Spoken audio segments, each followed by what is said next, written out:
It is now, yes. Okay, yeah, you'll see a red dot on the screen flash, and also Yep. when you go live, it'll say live on the webinar as well. Okay. I'm going to go ahead and click broadcast then, if we're all good for that. And then I will, well, I'm going to mute myself too.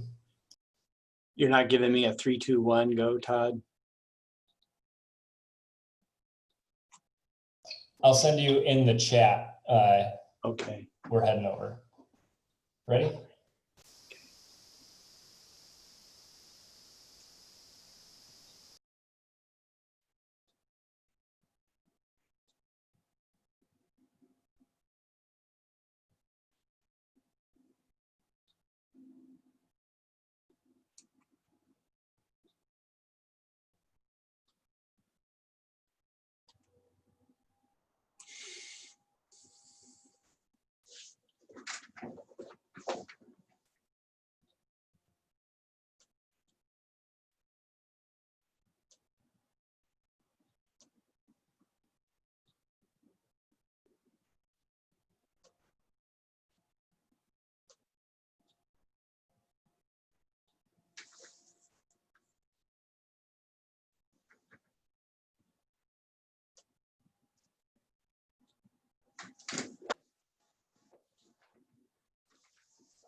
Hey, Todd, you're on mute.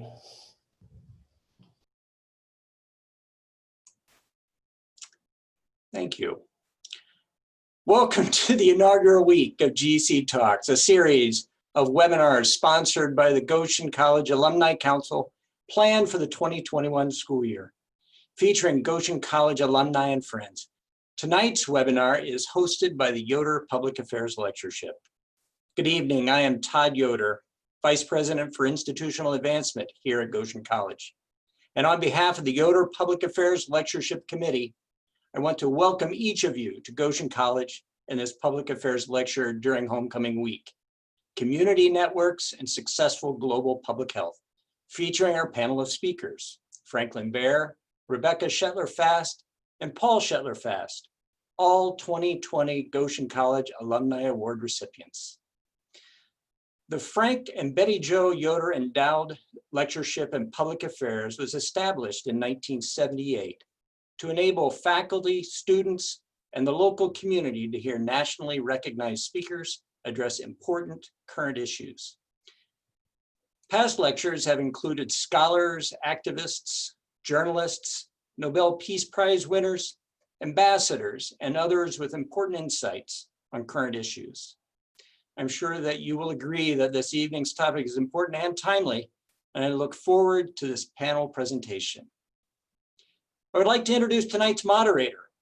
Brianne Brenneman is the Assistant Professor of Public Health at Goshen College, where she leads the new public health major. Brianne previously worked as a Community Development Director in Cincinnati at a Neighborhood Community Development Corporation. Prior to working in Cincinnati, Brianne attended the University of Michigan, where she received her master's in public health and focused her studies on environmental justice, economic development, and affordable housing. Brianne is a 2017 graduate of Goshen College, where she majored in biochemistry and business. I am thrilled and honored to welcome her back to Goshen College and to introduce her to you tonight. Brianne? Thank you for that introduction, Todd. I remember sitting in Todd's office when I was a student, talking to him about my interest in public health and his encouragement to use what I learned at Goshen College in my future career. It feels like full circle to be back here with you, Todd, hosting a global health roundtable discussion. We invited each of these speakers because of their commitment to global health and Goshen's core values. We asked each person to present for 5 minutes, focusing particularly on community networks and its significance for global health. After their short presentations, we will have a time of discussion. We have several questions pre-written, and then there will be time for audience members to ask questions. If at any time during their presentation or during the first part of the Q&A, a question arises for you, please do not hesitate to put your questions in the Q&A section on Zoom or in the Facebook Live comment section, depending on the format in which you are tuning in. As I mentioned, we will have time in a bit to ask your questions to the panelists, and if a certain question is a follow-up to a question, we will try our best to incorporate it. This is really meant to be a conversation. I will first introduce you to Franklin Bear.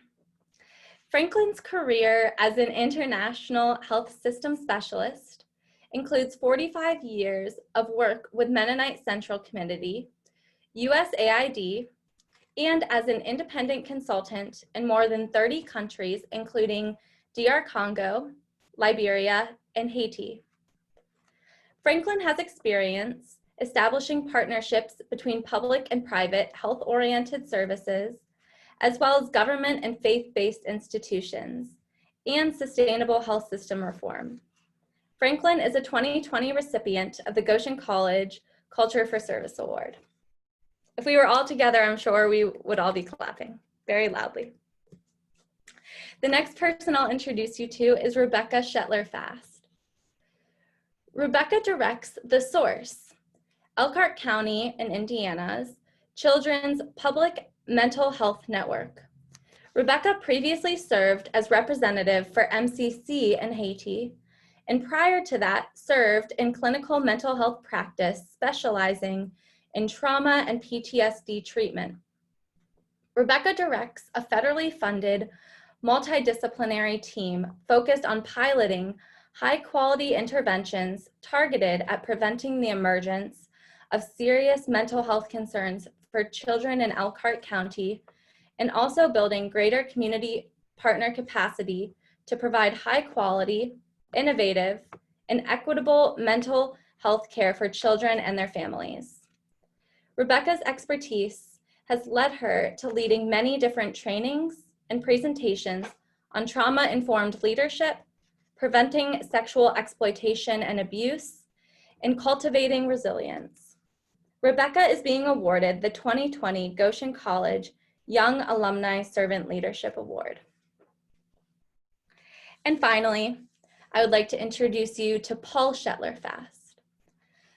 Paul is the Global Health Coordinator for MCC, previously representative for Mennonite Central Committee in Haiti, and served in several hospital management and systems improvement positions with VA Healthcare in Butler and Pittsburgh, Pennsylvania.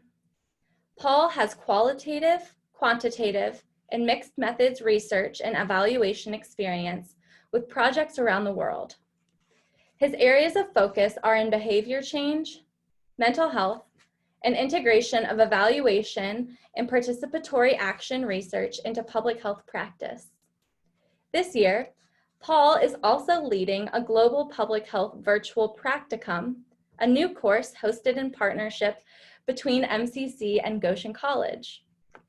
This program brings together a diverse global cohort from 7 countries to connect with MCC's health partners around the world and introduces students to applied global health practice and the systemic injustices underlying health inequities. The course begins in October and runs through May.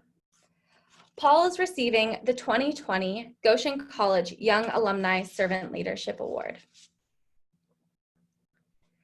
And now we will begin with Frank's presentation. Frank, I'll welcome you to the screen.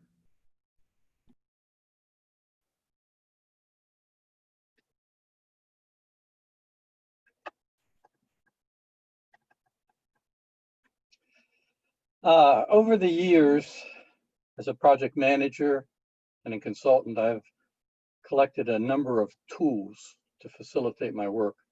And 2 of my favorite are maps and conceptual frameworks.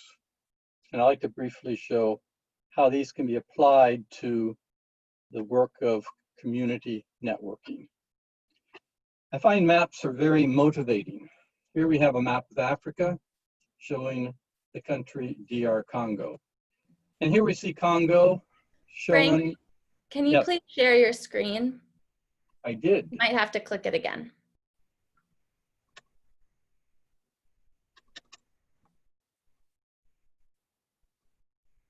Oh, there? Yes, we can see it now. Thank you, Frank. All right, let me go.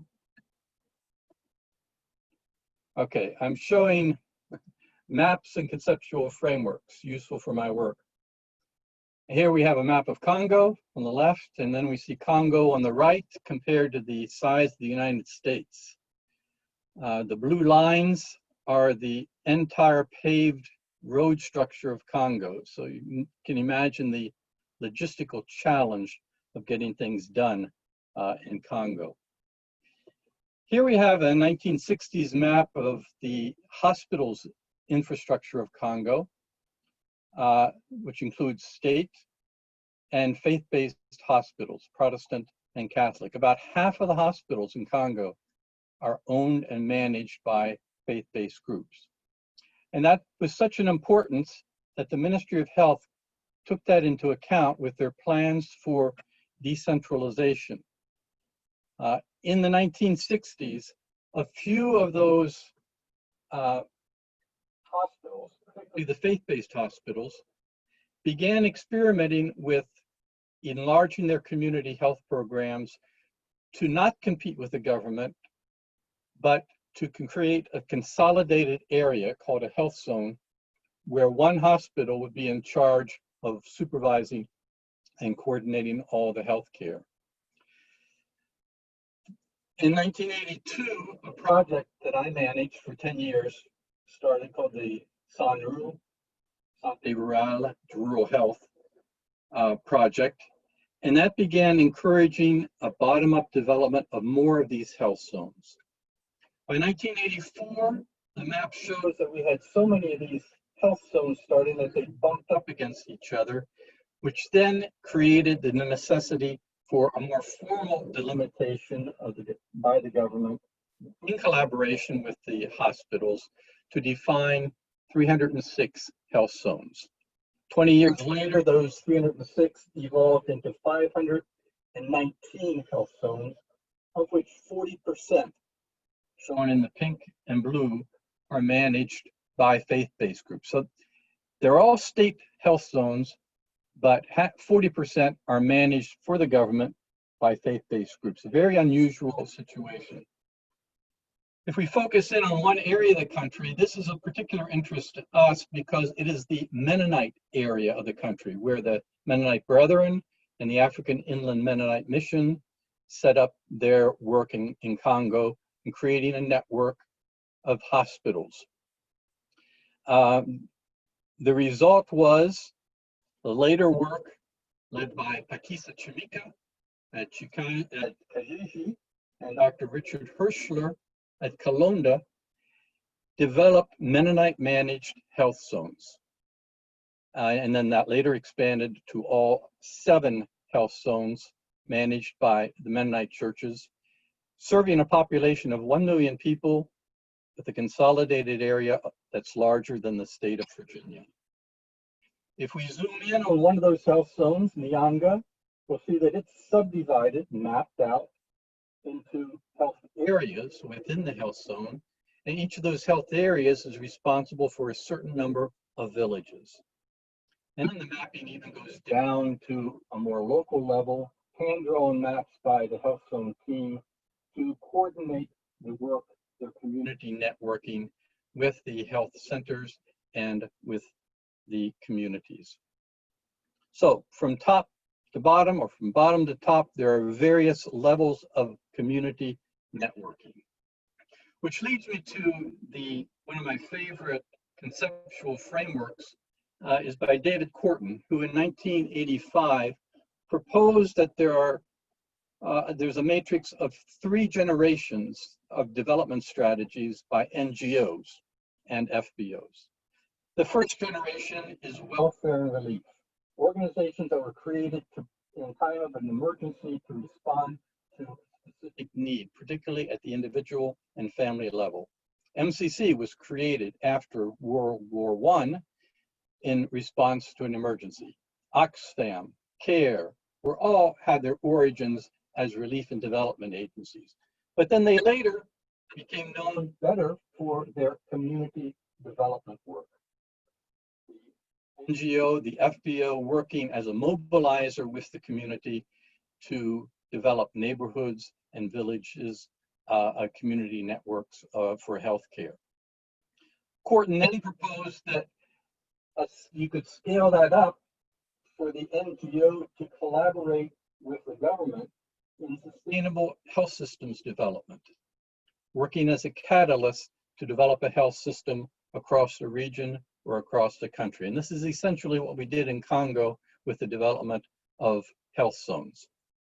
In 2000, Korten published a book called Getting to the 21st Century, in 1990. And at that time, he proposed a 4th generation called people's movements, which he says is kind of like community development, but more loosely defined.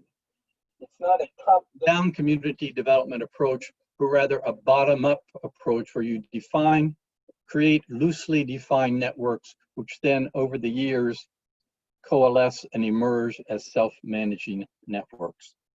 I like to think that our work on creating health zones in Congo was a combination of 3rd generation and 4th generations, because it was very much a bottom-up process of loosely defined networks that coalesced into a national health system in collaboration with the government to create health zones. More on that later. These are my 3 muses that are on my wall, and keep an eye on me while I'm doing my public health work. Thanks for listening. Thank you, Frank. Rebecca, I will now invite you to do your presentation. And Frank, I think if you would stop screen sharing. Yeah, I'm trying to get back to where I was.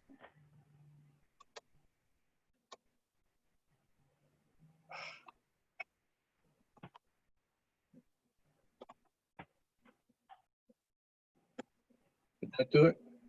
No, stop share. There. Got it?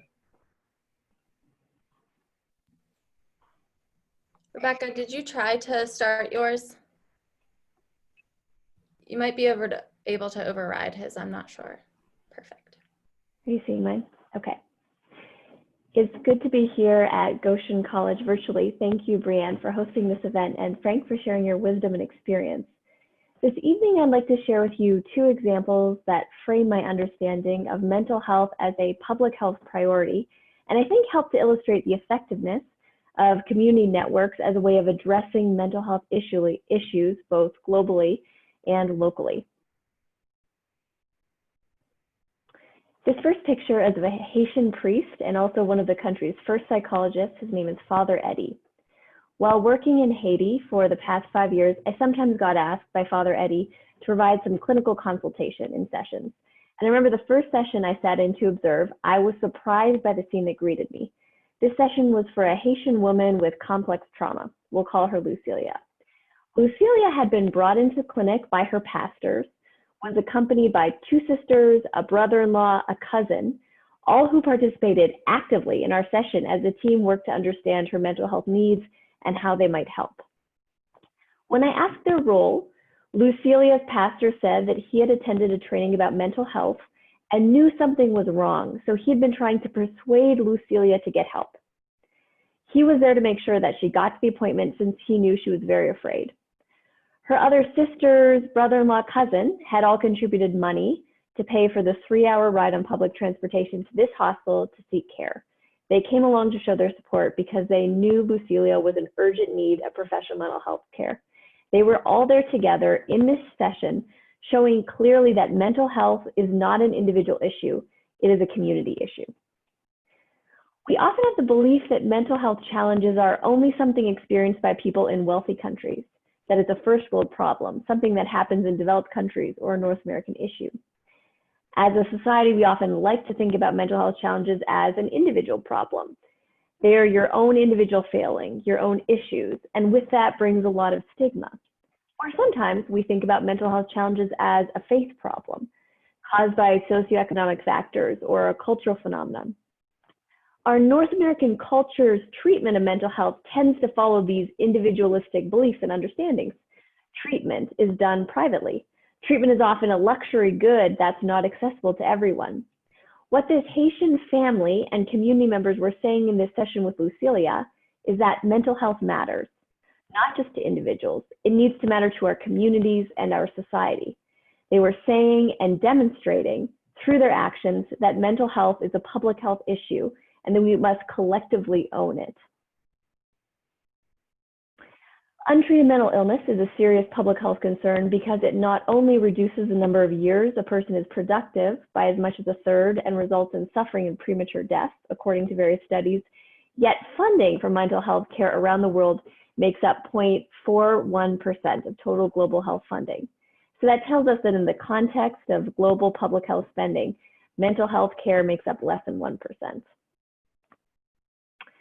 I'd like to just share an example from my current work and a recent example of one community owning children's mental health and emotional well-being. Elkhart County in northern Indiana, the home to Goshen College, is home to a large and thriving collaborative network made up of organizations and people working together to prevent and respond to children's mental health issues as community issues. Faith leaders, school teachers, nonprofit leaders, social workers, judges, parents. This network is called the System of Care. A few months into the stay-at-home orders in response to the COVID-19 pandemic, it was clear to leaders in Elkhart County and around the country that we were facing a crisis in child maltreatment. Well-known factors for incidences of child maltreatment had been exacerbated by parental stress And at the same time, our ability to identify children who are experiencing maltreatment had been dramatically reduced by school closures for in-person learning and the resulting steep decrease in teacher reports. The alarm was sounded in Elkhart County that our local reports to the Department of Child Services were down by 50%. And in a small collaborative community like Elkhart, that wasn't something that leaders were going to ignore. They understood that children's mental health and safety were community issues. They weren't just individual issues. So what do? Over 75 leaders and community members gathered to talk about children's mental health and unanimously identified children's safety from abuse as a top community priority. They went on to host community meetings, brainstorming how we could address this issue in Elkhart County. A local family judge suggested that with our teachers at home, we could identify a new front line of reporters. So we invited bus drivers, grocery store workers, gas station attendants, library staff, faith leaders, cafeteria workers to come together to protect and serve children's emotional well-being. Our local community foundation hosted the meetings. Our local Department of Child Services director presented alongside other nonprofit directors. And within 1 month, our community had quickly mounted a cross-disciplinary collaboration and trained over 160 new frontline reporters in child abuse, recognition, and prevention. And slowly, in the next months, the number of child abuse reports in Elkhart County started to rise to better reflect what was going on, allowing local organizations to better respond to the newly identified children and families in need of support in our community. While this might seem like an incredibly simple solution, this kind of community-wide collaboration is actually not that common. And this work in Elkhart County to protect children was cited nationally in an APA, American Psychological Association article this past month. The authors wrote, quote, "It takes a village to ensure the well-being of our children. A Northern Indiana system of care is working together to implement innovative ideas to serve at-risk children and their families. This community-wide collaboration was replicated in another neighboring county and shared with organizations across the state." After these community-wide trainings, we received a lot of feedback. One that stood out to me was from a local elementary school bus driver who wrote to me after attending a training saying, "I've been working as a bus driver for the school system for 35 years. This is the first time I've thought of myself as someone who can help protect kids' emotional well-being. And I've learned that I'm never too old to learn new things, to be part of my community's work. I will do everything I can to keep the children I drive safe and to spread the word on to others." What this quote demonstrates to me is the same thing that I heard from the pastor and family back in Haiti, which is the key to addressing that these pressing issues of public mental health boils down to the community owning them and thinking about mental health issues as a vital part of our community's health. Thank you. Thank you so much, Rebecca. Paul, I would like to invite you to share your screen and start your presentation. Thank you. Good evening. Thank you, Brianne. It is an honor to be here. Tonight, I'd like to share a simple story of how we worked with communities in Haiti to stop cholera. Not with new technology, not with lots of money, but by letting the community lead, by listening to their priorities and wisdom. My key point is well summed up in this Haitian proverb: speaking French doesn't make you wise. In Haiti, French is the language of the elite, representing power, education, and resources. And the proverb says that having these things does not translate into wisdom. Now, in public health, especially in times of crisis, we can forget this, assuming that we know best and people just need to fall in line. And Haiti taught me the deep truth of this proverb. Regardless of my education or power or resources, I would get much farther by starting from a stance of listening, respect, and empathy for the people who understood their context best. So to understand our story, I must set the context. Cholera was first introduced to Haiti in 2010 by the negligence of UN peacekeepers who dumped thousands of gallons of raw contaminated sewage directly into the country's main waterway, the Artibonite River. Now, while the UN took 6 years to admit responsibility for that, Within days, children just down the road from MCC's office were the first to die. Hospitals were overwhelmed, bodies piled up faster than they could be buried, panic spread. This waterborne disease is quite preventable with simple things like clean water, sanitation, and clean hands, and vaccination if you can afford it. And it's treatable with simple rehydration and supportive care, which is why cholera is no longer a threat in the rich world. But if unprevented and untreated, it spreads quickly, hits the vulnerable hardest, and can lead to rapid death. So this initial spike in cholera cases led to a rapid all-hands-on-deck humanitarian response. Mass education was done, cholera treatment centers and hand-washing stations were established. And this rush of action and resources brought down the cases rapidly in the first year. But then the pressure let off, and containment strategies were put in place. Things like rapid response decontamination teams and ring fence vaccination campaigns. But these were primarily about containment, not elimination. Haiti is a place of deep inequality. It includes dense urban areas like the capital, Port-au-Prince, where half the people live and almost all the money and power. And then it has incredibly remote rural areas with little infrastructure or voice at the table. And most cholera programs were focused on protecting the cities, and with that, the powerful, while cholera was simply allowed to burn in the poor and remote areas. So when we talk about public health, we must ask critically always which public we are talking about, which public is being served. Now, in the capital, at official meetings, it was easy to be impressed with the cholera response efforts. But in the communities where we worked, it was a different story. Previlia, pictured on the right here, from La Croix, high in the mountains, a 6-hour walk from the nearest road, just laughed when I asked her about the rapid response teams. They have never been here in all my years, she said. No one has come. They are not troubled if we die, as long as we don't bring it to the city. Or Pastor Pierre, pictured here on the left from nearby Wopisa, a small community where 291 people had died of cholera in just the prior year, who said, "We have never been asked what would solve this. I tell you honestly, many groups have not done this work well. We need latrines, yes, but a toilet more beautiful than our church? That's an insult to God.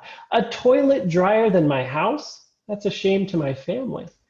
This is why people use NGO latrines as storage houses." So we started by listening to people like Previlia and Pierre, even when it went against best practices in the field. Instead of using shame-based strategies like community-led total sanitation promoted by the international community, we leaned into positive cultural values of mutual solidarity, dignity, and resourcefulness. Instead of assuming communities had nothing to offer, we worked to support their efforts at scales they could sustain. And yes, this meant simple latrines built in the same style as their homes, but we trusted the communities and respected their priorities and values. Instead of building new, expensive water systems, we supported their efforts at rehabilitating old mountaintop cisterns that dated back to the French colonial era, reclaiming those symbols of oppression into springs of hope. Instead of assuming medical professionals were the key, we empowered teachers and pastors, elders and farmers to be the agents of change in their own communities. Household hand washing jumped from 23 to 90%. Use of improved sanitation from 8% to 68%. Cases of acutely malnourished children needing to be hospitalized plunged by 95%, and cholera cases reached 0 in communities that had seen some of the highest infection rates in the country. Now, nothing in this work was earth-shatteringly new. No new technology was deployed, nothing fancy.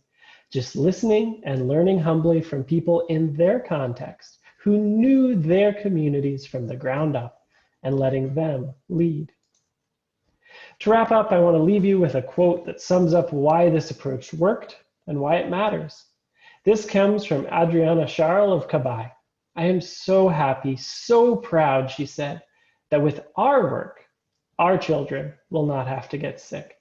She was proud because she and her community had been the agents of change. Her community's work had made the difference, and because of this, she no longer needed to live in fear of her children getting sick. Thank you. Thank you so much, Paul. And thank you everyone for your wonderful presentations. I'll first ask, do any of you have reflections on each other's presentations or connections that you make between each other's work? Well, I would just say that from the work that we experienced in Haiti and the example that I gave there, at that very micro community level, it's a major challenge to scale that, to replicate it up. And so when I was listening to Frank, I was really impressed at that ability to have the nested levels of service delivery, of integration, of community mobilization, because that's just incredibly difficult to do that while sustaining those connections at the grassroots level.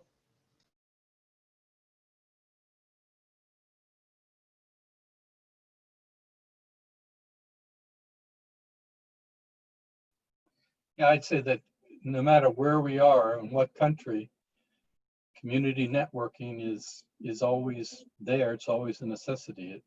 I'm really impressed the way community networking is possible here in the United States, as illustrated by the work that's done in the Elkhart area.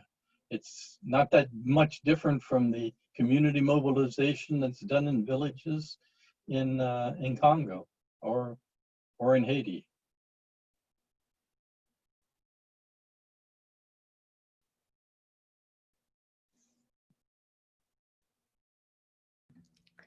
Thank you for those reflections. So the field of public health almost has a language of its own. And so I want to start with some language that we will be using throughout this conversation. Public health and healthcare have overlap, and therefore they are often spoken about as the same thing, even though they really aren't. Additionally, each of you have experience in both healthcare and public health. Can you speak about your understanding of the similarities and the differences between public health and healthcare? I'll offer a definition from a previous generation, or maybe two previous generations, where, as I was learning the system, healthcare interventions were distinguished from the public health system that was needed to support those interventions. And the analogy was that healthcare interventions are like vinyl record players. There's a popular record for immunization, for prenatal care, for water and sanitation. But none of those will get played if you don't have a record player, a public health system to play them on, to support the interventions. Now, that analogy is very much out of date today, but the concept is still there. In current terminology, the World Health Organization would describe this as health system strengthening. And that in health system strengthening, you need the health system pillars, things like human resources, information systems, financial systems. Those need to be operational and functional in order to get the healthcare interventions to play those vinyl records today. Logistics, particularly in a place like Congo and in Haiti, I worked in there too, remain at least 50% of the problem, of the challenge. And you can have the intervention, but to get that intervention to the community level and to mobilize, engage the community to be ready to receive those vaccinations or go seek out the vaccinations or to build that simple latrine, that's really the big challenge. The field of public mental health is a relatively new field, so I think a lot of times when people think about mental health, they still think about an individual clinician, a social worker, or a psychologist sitting with an individual client who has a problem, who already has diagnosable depression. The public mental health field is looking at prevention and stopping the escalation or the development of mental health disorders. So I think about education we do for school teachers or police officer about ACEs, adverse childhood experiences, or even daycare workers, early childhood workers. What can we do to identify early childhood stressors and traumatic events that kids experience and stop the escalation of that into a full diagnosable mental health disorder? And the only thing I would add to what my colleagues have said is, and it comes around this issue of healthcare, because healthcare sort of exists between the poles of public health and individual medical interventions. Because healthcare systems, you can think of them as that individual service delivery point, or you can think of them as those systems of care and all the pieces that have to come together, and the research and the strategy behind it, which is in public health. And so even individual interventions like we would do in Haiti with like child malnutrition, establishing a community malnutrition program is a public health intervention. But then that individual, each kid getting the care, each mother getting services, that's where you're talking about clinical medical services. And so on that continuum, health care sort of exists in the middle. Thank you. And I'm hearing bits and pieces here about community networks. And so what makes these connections to community networks so significant for a field like global public health? And are there differences in how you integrate community networks if you're working in global health care versus global public health?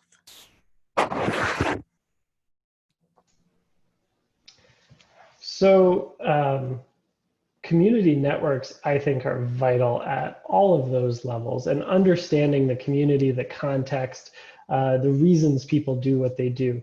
I think there's a very sort of an old school vision of health, which is very much sort of a medical model where you're talking about biological systems with biological interventions, chemical interventions. That is a part of medicine, but when we look at the major drivers of ill health around the world, if we look at the coronavirus pandemic right now, what is saving people's lives are social and behavior change interventions. They are the soft part of public health. Yes, we hope a vaccine is here one day, but when we look at major issues in public health, whether it's mental health, whether it's even child malnutrition, those issues have a huge social and behavioral component, which you can only address if you're mobilizing community networks, if you're understanding community context.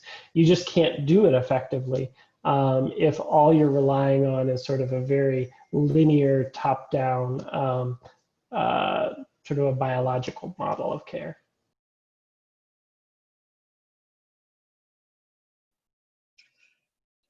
What I think is very important in talking about community networks is recognizing the different levels of networking, particularly as programs are taken to scale. At the local level, there's the community networking of households within a village. But then a little bit higher than that, there's a community networking of villages together with the health facilities that compose what in Congo we call as a health area.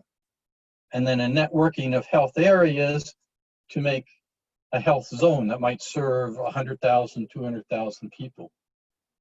And then if you take it up to the national level, it's interesting that, for example, the Protestant Church of Congo is composed of 65 communautés.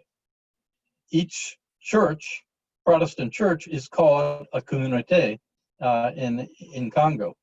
So we have the Mennonite Brethren communauté, we have the regular Mennonite communauté, and all that network of communautés, along with the similar model under the Catholic Church, creates a tremendous, another level of community networking that is really important in doing systems development in collaboration with the government.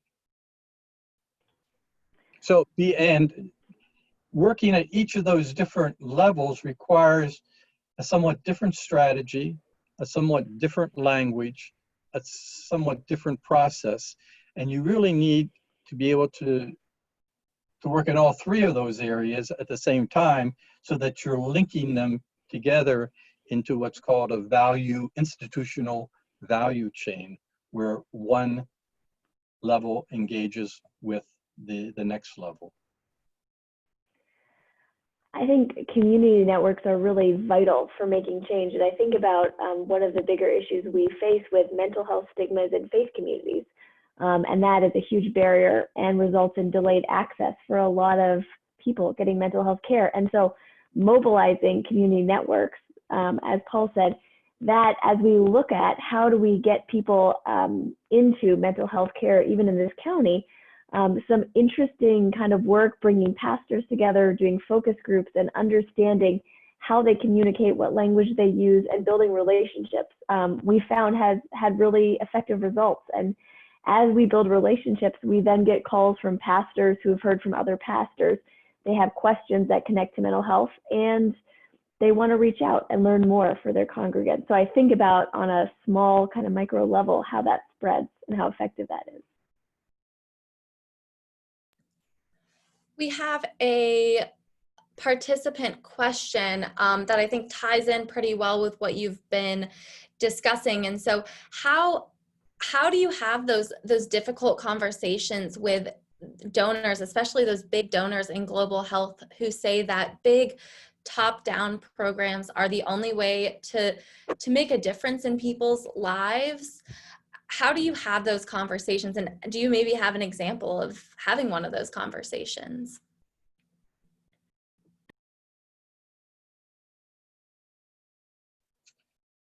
Yeah, all the time. That's a particular challenge now because there's a continual tension between approaches, what I would call the comprehensive or horizontal approach for doing health development versus the selective or vertical approach. And unfortunately, I favor the former, but unfortunately, the donors tend to favor the selective approach. A program for malaria, a program for immunization, a program for HIV/AIDS. Not that there's anything bad about that, but it makes it problematic for a health zone, like in Congo, to take the resources just for malaria and satisfy all the needs at the local level. They need multiple resources. So what our discussion with the donors has been, okay, we understand your dilemma that you need to fund things vertically, but allow us to have the flexibility at the national level, at the project level, to take 4 or 5 different vertical streams and then combine them to pass those resources on to the health zone level, so that a health zone doesn't have to deal with 5 different projects. They just deal with one project, but that can integrate its funding and then provide it in a comprehensive fashion for local health system development. That's a difficult strategy, but we've been fairly semi-successful in doing that in Congo. Adding on to what Frank said, this is a huge issue in the field, and what speaks loudest to donors is usually cost or impact, and it is often more cost effective to do the kinds of approaches that all of us have been talking about, to do more preventive work, to do it in a way that is accepted culturally, that understands the realities in that community. It's more difficult. It takes more sort of folks on the ground who understand their context, and it takes more adaptation. But the end result is often cheaper and more effective. And the reality is that we have spent a lot of money in the health sector doing lots of beautiful studies, randomized control trials of different interventions, and they often do not scale and replicate in the way that you would think. That you have this beautiful study done in one location, and then when you go and try to integrate that into a different healthcare system in a different context, the results don't pan out as you would expect. And there's some growing realization, like Frank's saying, among donors that of a willingness to have that kind of a conversation, of understanding the complexity of the context we're working in, and being able to make the pitch. Now, sometimes that works, sometimes it doesn't. Our cholera work in Haiti was extraordinarily cheap compared to what UNICEF and the other big players were funding, and it was more effective. But switching models also means upsetting power relations and interests and folks who are earning their salaries on existing models. And so it's not easy to change the way we work, but it is important, and I think we have the tools to make the argument.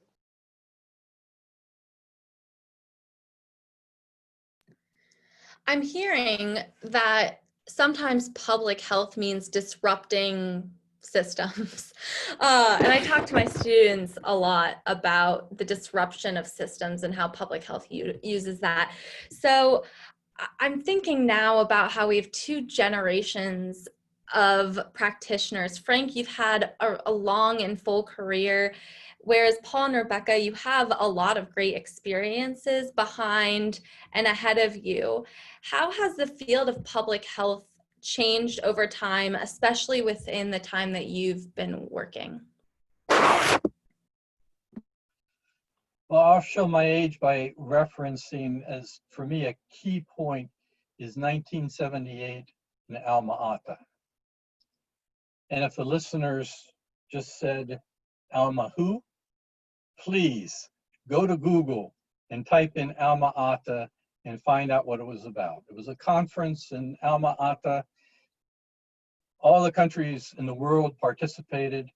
They defined the elements of primary health care. They defined the elements of community participation. They said communities, people have the right and the duty to participate individually and collectively in the planning and implementation of their health care. That's really the basic definition of community involvement and community networking.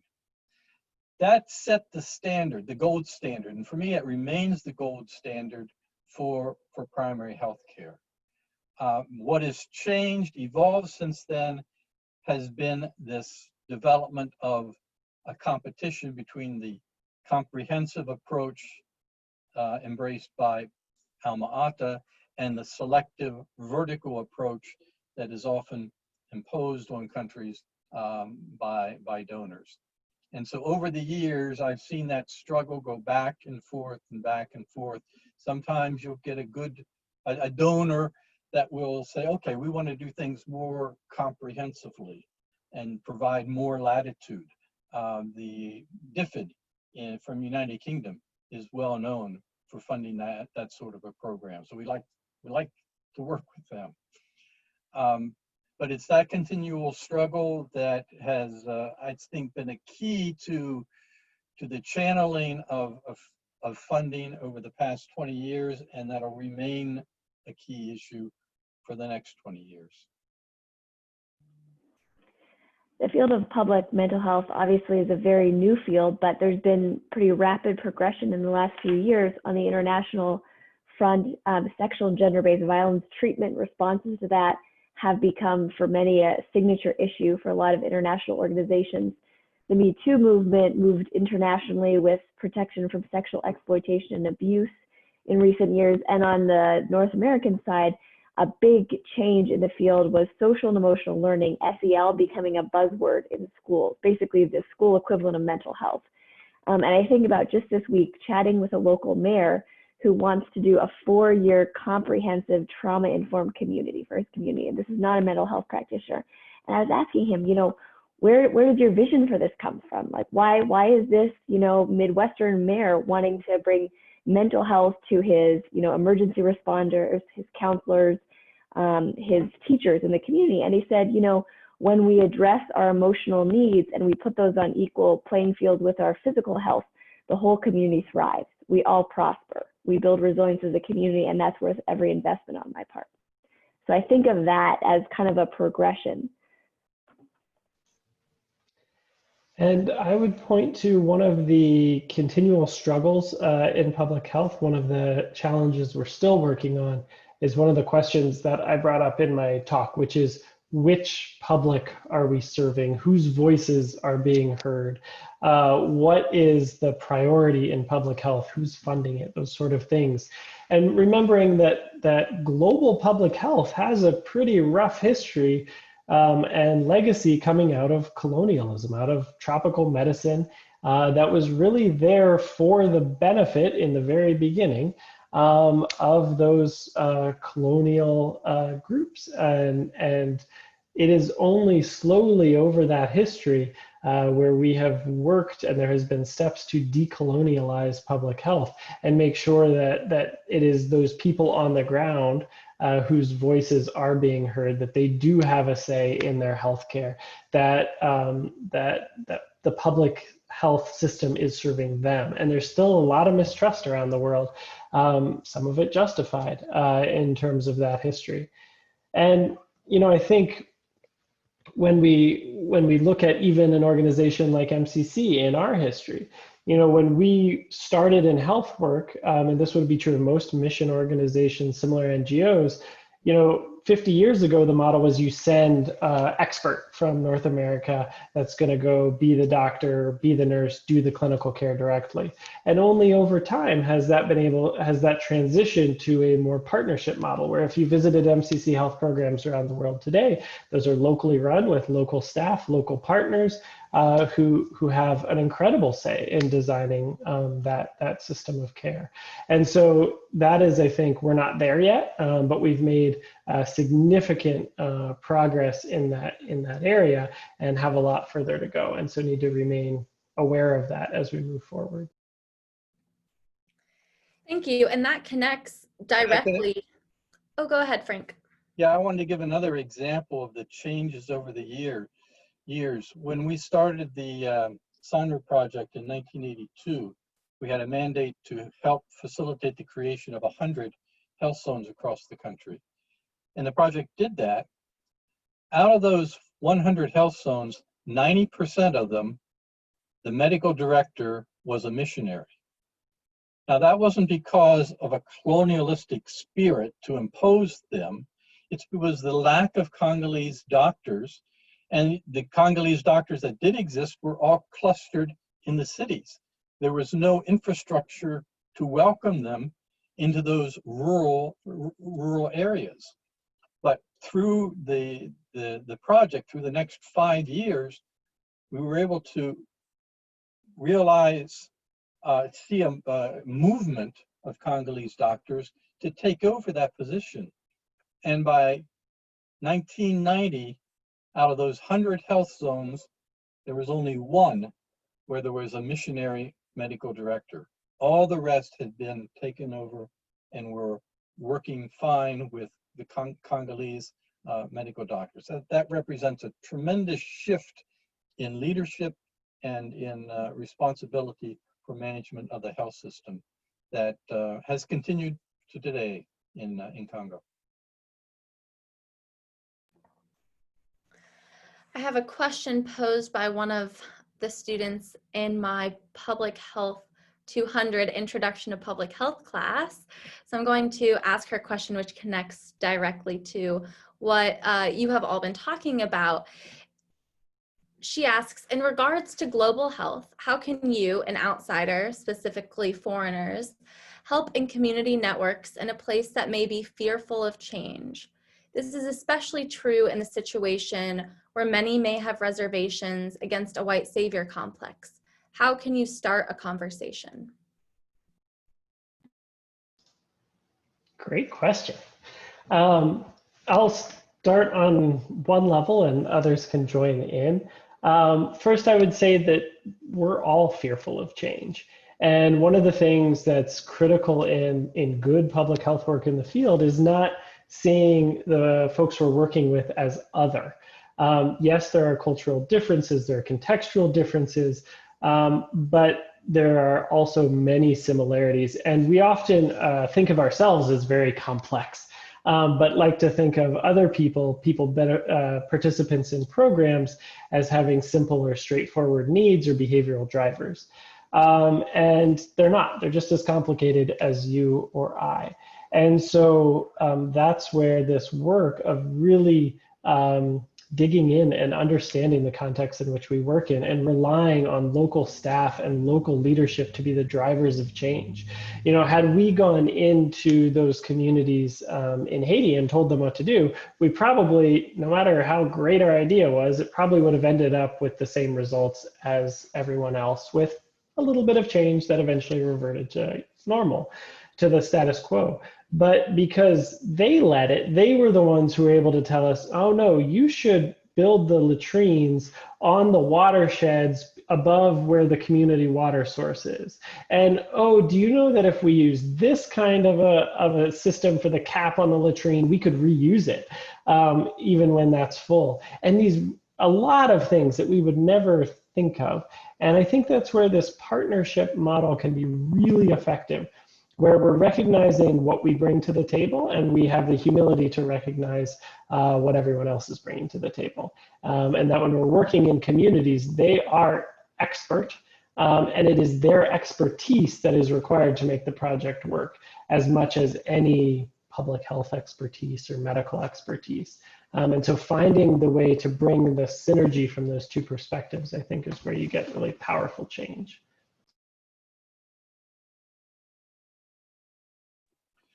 I'd add to that to say that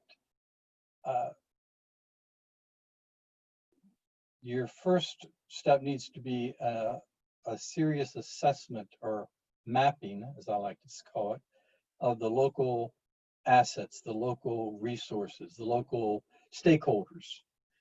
And then how can you work with those stakeholders? And usually the role that I would have or encourage people to have would be more as a trainer of trainers of trainers to facilitating the work of the people who would engage the community. I would not feel appropriate to go down to a community level or even to a health zone level and you know, try to convince them to do something. But I would work with folks at the national level, at a regional level, to encourage them, provide them with the maps, the conceptual frameworks, so that they can in turn know how to facilitate that discussion at their level regarding networking of communities.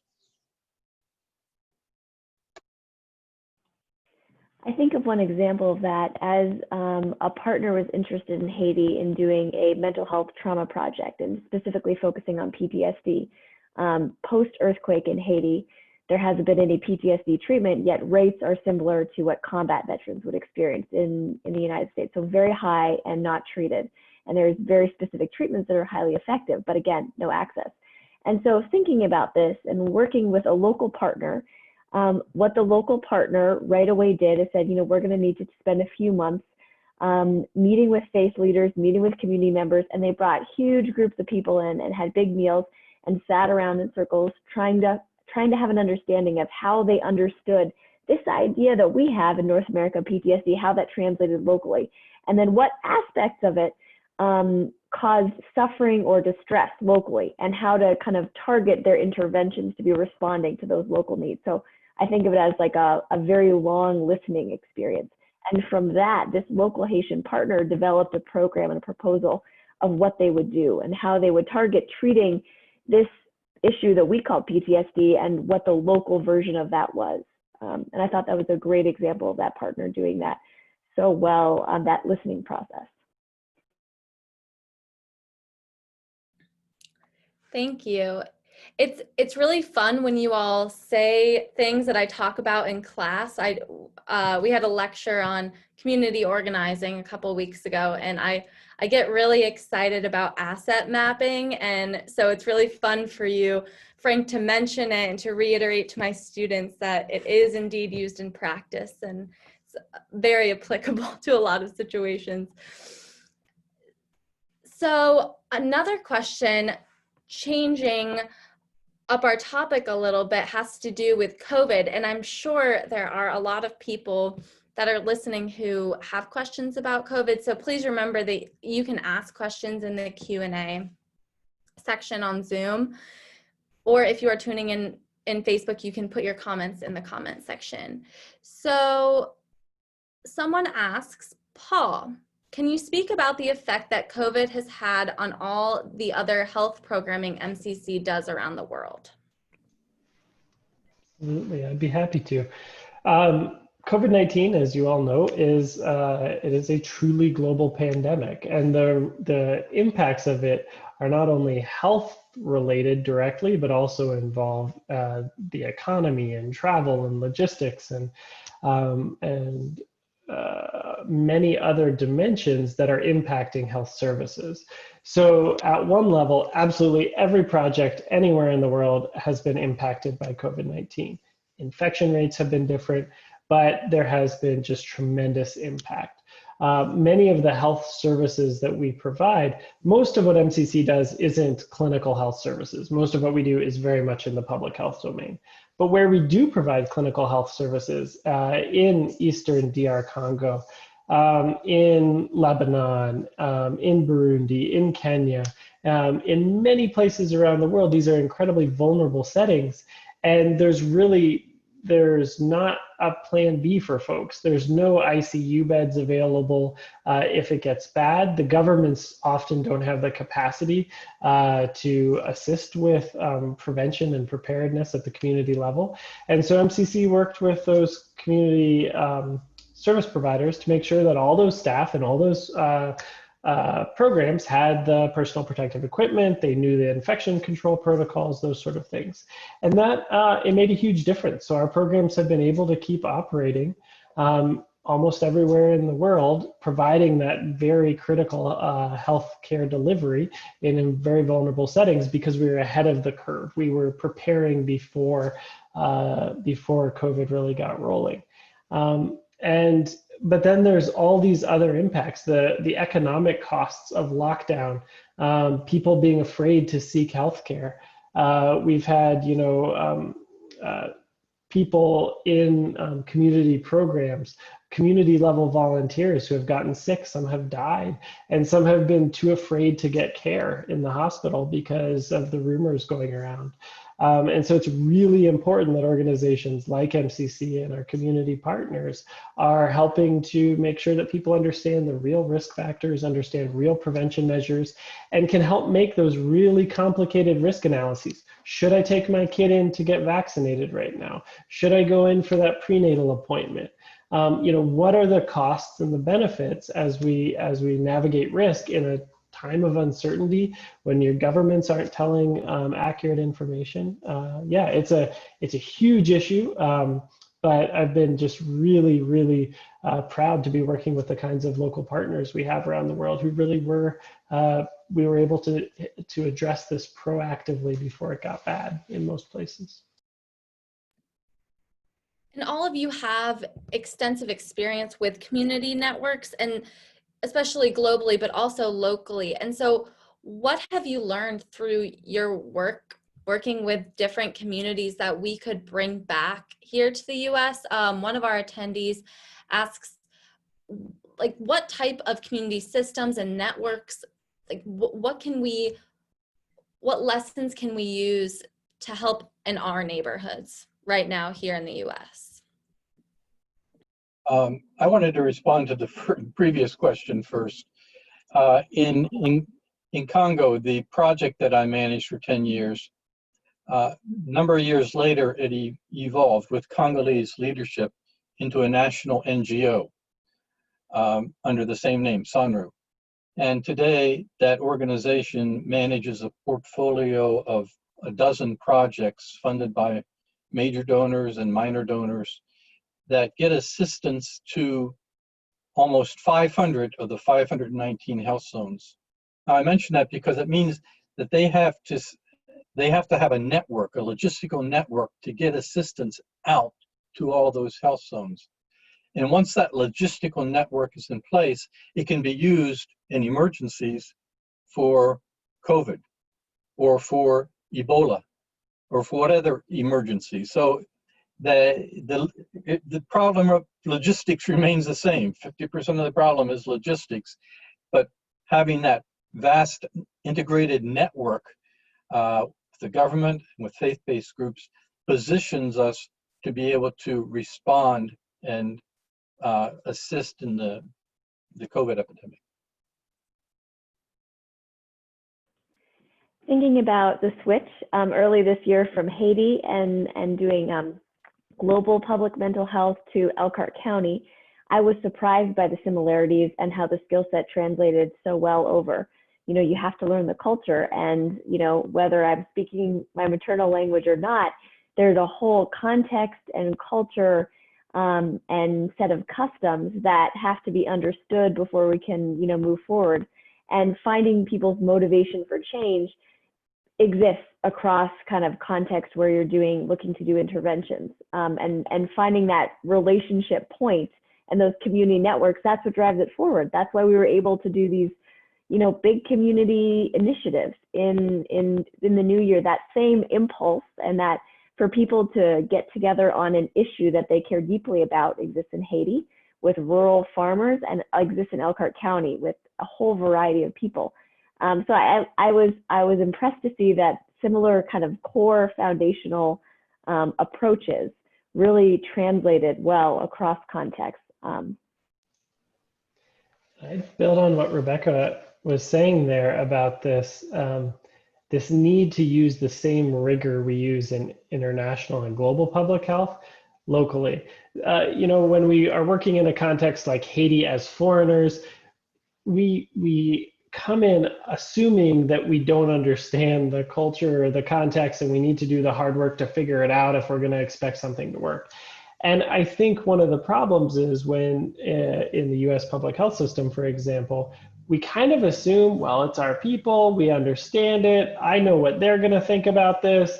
And so you see policies and strategies being rolled out without any of that prep work to figure out what was going to work, why it was going to work, or if it would. And we see that with COVID-19. I mean, from a behavioral perspective, it is zero surprise that masks have become a political hot button issue in the United States. We did not do that well from a social and behavior change perspective. Very little work was done in norms changing and in understanding the kinds of issues that would be at play before that policy was rolled out. Similarly with lockdowns, very little effort went into getting public buy-in to the lockdowns before they happened. And if we were doing that, if we were going to be recommending a policy like that in a context like rural Tanzania, you would absolutely need to get people's buy-in, and you would need to understand it, because you wouldn't have this false confidence that the government could just come in and mandate it and it would be. And I think in the United States, we need to learn that humility as a public health system of understanding the many different people we're working with, their cultural context, their political values, the information system they're operating in, and treat it with the same level of rigor that we would internationally. Thank you. And I have a student who has typed in a question that I'm going to tie in with another question that we have. So the student asks, are certain levels easier to work at? And I want to tie this in with how all of you got interested in public health. How did you decide at which level in public health you were going to work at, whether that is at the individual level, the community, the organizational, maybe the societal or policy level? How did you make that decision? And was it based on what was easier for you, or where you really felt like there was a need? Maybe it was something else.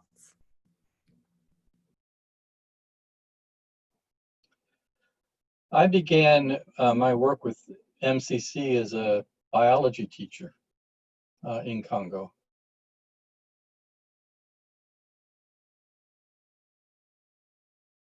Are we okay? Yeah. We ended up in Zaire, French-speaking country, because MCC didn't want newlyweds going to Africa directly. And that all went fine. On the way to Africa, we spent a year in Europe, and Rita had to take a course in tropical medicine in order to work as a nurse in Congo. I didn't have anything better to do, so I took the course with her. And between my biology and her medical background, we managed to succeed in this tropical medicine course, which really got me interested in the topic of tropical medicine and in public health. After teaching biology and art for 2 years in Congo, MCC suggested that if I was interested in public health, that they would support me for a year's study somewhere if we would sign up for another 3 years. I took them up on that deal. I did a master's at Johns Hopkins. We went back to Congo for another 3 years where I worked at the hospital of Vanga, just at the time when the concept of health zone was being discussed with the government. And working, I became the administrator of the health zone of Vanga and was able to work at all levels there, at the health center level, at the community level, in developing this pilot health zone. After ending that work, I went on to get a doctorate at Tulane, and just as I was finishing my doctoral study, which, by the way, took place in Haiti, I got a call from AID saying, we have this new project to create 100 health zones like Vanga. Would you like to be the project manager? And I said, sure. And that's what took me up to a different playing field, which I found I enjoyed quite a bit. So I would resonate with your analogy of a winding road to get to where we are.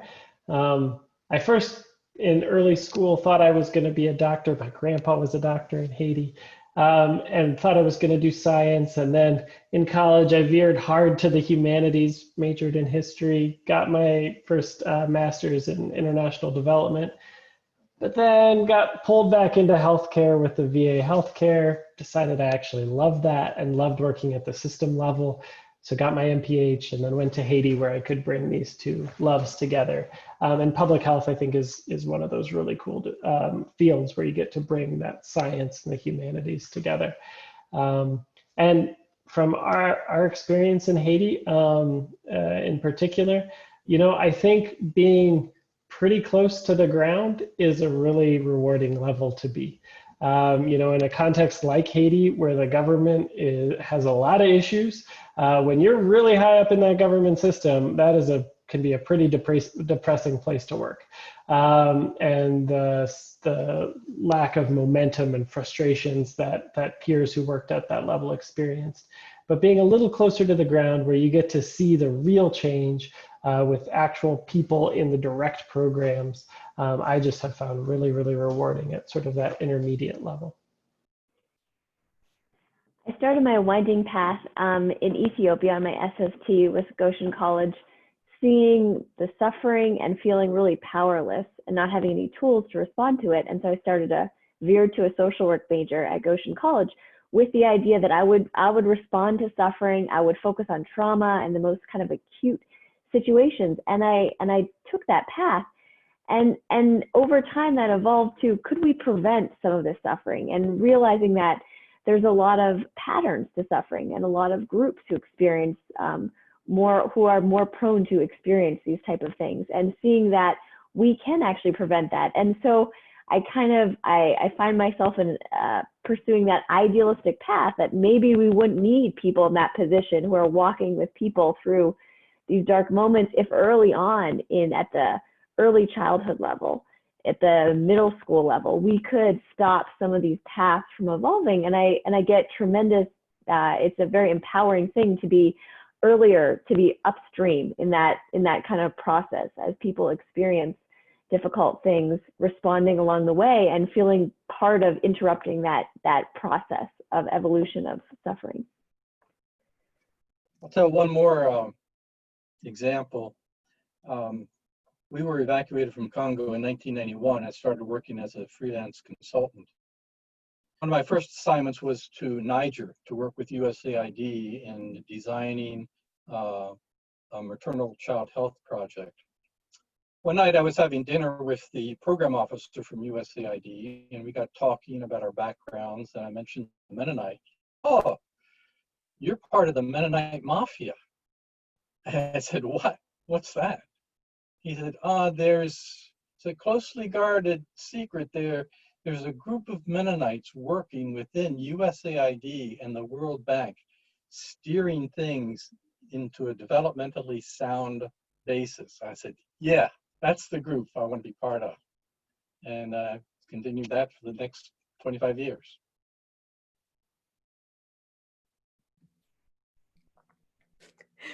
I really liked that. So we have one more question from a participant, and then we will wrap up with one final question after this one. And this one is directed at you, Rebecca. The person is asking, is it possible in community mental health to identify and learn from the masters? They say the masters who are already practicing, the people who are bus drivers, paraprofessionals, custodial staff, people without that social work degree, without other fancy degrees, but that are doing a lot of the on the ground work. Do you have any stories or insight that you could offer? Yeah, that's a great question. And so I think about our team doing public mental health, and it's a multidisciplinary team, and a lot of my staff are parent advocates. So they're people with their experiences, lived experience with children who have come through the system. And they're some of our most passionate advocates and change makers for educating the community. In terms of, is it possible to learn from them? Yes. I think about an initiative we're supporting now, where a local parent who was taking in foster children saw the issue that teachers didn't have the skills to handle kids who had a lot of traumatic experiences, and so is bringing a whole curriculum to a whole elementary school to educate teachers so that they can handle kids like her foster children and other kids, because she thinks they'd all benefit from it. So I think we look for wisdom and best practices everywhere they are, and wouldn't assume that, you know, necessarily someone with a master's experience has more insight or knowledge about it. We really work as a collaborative system in that. So that's, I'm so glad you reinforced that. Thank you. And so our final question, we have a lot of our public health students tuning in tonight. And so what advice would you have for our students beginning a major in public health at Goshen College? I've thought about this question, and I have several suggestions. You live in the middle of a Mennonite community, large community there, where there are dozens, if not hundreds, of retired Mennonite health professionals, like Dr. Richard Hirschler, who was a pioneer in developing a health zone, Mennonite health zone in Congo. He lives in your area. Seek out those people and pull them into conversations to tell their story. It'll be a very, very interesting conversation. Another suggestion would be to look for specific websites of programs that promote community networking. The one I'm thinking of is called Mama Makeka House of Hope, mmhhope.org. This is a website created by Pakisa Shimika, who I mentioned as being a pioneer of healthcare in Congo. He has developed this website specifically to support the integrated development of the Kijiji Health Zone, but not just health, also agriculture, education, and whatnot. Third, go to Facebook and search for Global Anabaptist Health Network. There's a group that exists that has been set up recently and provides networking of health, Mennonite health institutions and health professionals. And finally, go to the website Christian Connections for International Health, ccih.org. This organization provides a networking of more than 100 organizations that do international health from a Christian perspective. MCC is a member, EMU Nursing is a member. Why isn't Goshen College a member? But that CCIH can provide you an opportunity to learn from a lot of different groups that are doing community networking or international health from a Christian perspective. Thank you. And I'd say just bluntly, the field of public mental health, you're probably kind of understanding what I might be saying here. It's a new branch of public health. It's under-resourced, understaffed, typically not that popular or well understood, and has incredible potential. For people new in their career who want to make an impact, this is a great place to move the field forward and to chart new territory. So I'd suggest you check it out. I would say if you're considering a career in public health, do it. Get that major, go on for your MPH, get out there in the field and, you know, see what the field's like when you're doing work in your own community. Every county in the United States has a public health department, and they always need volunteers, and organizations like Rebecca's, MCC, there's a million ways to get involved because public health is all of our health. And I think in this COVID pandemic, we've been reminded of how important public health is and what can happen when it's not done well, and the potential of lives saved and well-being improved when it is done well. So it's a field that you can have a huge impact, whether you want to stay locally or travel far. And folks like Goshen College students have so much to contribute, because public health is the kind of a field that brings together what a place like Goshen College does best. It's this mix of science and humanities and the ethics that go behind it, and the global perspective and intercultural perspective. All of that needs to come together in public health. So I am very excited for Goshen College's new public health program. I would add one more thing, is to balance your studies with field experience. Don't go from a program to a master's to a doctorate straight away. Take a break in between each of those, go out in the field and apply it. So if you're studying for 2 years, then go out and apply it for 2 years before you move on to the next level. And that will provide you an opportunity to make the next level of study much, much more practical for the direction you want to head. Thank you so much. And going back to the very beginning, when Rebecca says it takes a village, I will probably be tapping all of your shoulders in the coming months about student internships. So I want to thank all of you so much for being here with us, and I'm going to welcome Todd back to close us out. Thank you, Brianne, and thanks to our panelists, Frank Baer, Rebecca Shetler-Fast, and Paul Shetler-Fast.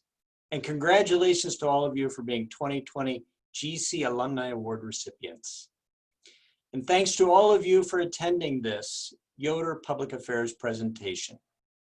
I invite you to take in all the virtual events throughout this week, culminating Sunday night with a music gala. Check the schedule at goshen.edu/virtual-homecoming. Good night from Goshen College.